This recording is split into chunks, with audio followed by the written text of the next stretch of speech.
One day, the prisoner noticed something strange. He saw an old inmate sitting across from him. Every time the old man ate noodles, he would secretly drop a strand of noodle onto the ground.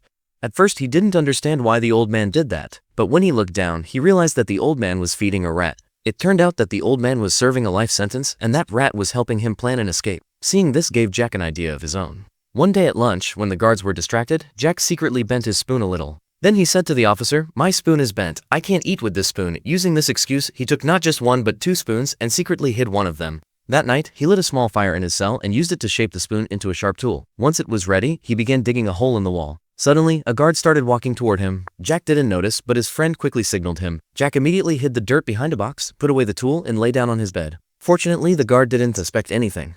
The next day, when Jack continued digging, he discovered that behind the wall there was a thick metal mesh. This made him worry that he would need a stronger tool. So the following day, he secretly kept a small piece of metal. But that day, the guards were conducting a full-body search. As soon as Jack passed through the metal detector, the machine beeped. The guard stopped him, and Jack immediately took out an object he pretended to be hiding, so the guard wouldn't be too suspicious. The guard searched him thoroughly, but found nothing. In fact, the real piece of metal was hidden inside Jack's shoe. Using that sharp knife, Jack cut through the metal mesh and made an escape route. After that, he made a dummy out of wet newspapers and old clothes. He painted it to look like real skin and even attached his own hair to make it appear lifelike. He placed the dummy on his bed and got ready to escape through the tunnel. However, a problem arose when a prison officer came to conduct a night inspection. Jack's friends kept calling him, but at that moment Jack was busy climbing up to the roof.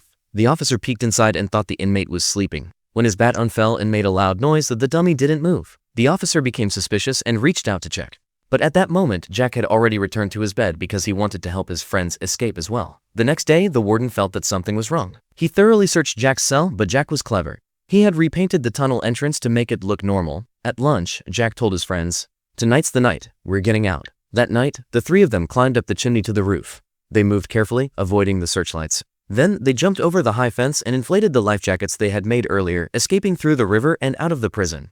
The next morning, when a guard came to wake Jack and got no response, he angrily opened the door. When he pulled back the blanket, the dummy fell to the floor.